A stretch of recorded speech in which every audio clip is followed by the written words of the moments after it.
Just highly make sure unlikely. you don't spend a bunch of time underwriting 20 houses and just take one house and just say, look, what's one house that you really don't like, and try and negotiate that one and see where their expectations are. Because you can spend a shitload of time trying to underwrite 20 houses and get 20 leases and 20 renovations, and then you're like, they want full retail plus 20%, and it doesn't work. So I would just highly recommend just take one that they want to sell.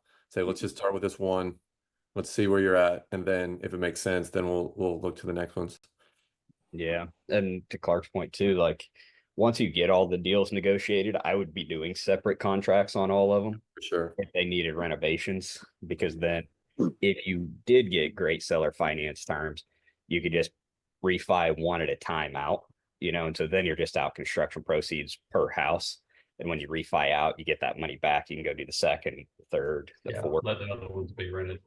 Yeah, so you're really going to have somewhat of a negotiation on every one of them, even if you end up with that. Hey, here's $1 million for all of them, but I need to separate each one out at 35,000. Whatever the value And comes I out. House. and I did plan on doing them, kind of one at a time, but depending on what they all look like. I mean, she's only sent me one address and said that this was the one that they, had mentioned starting with.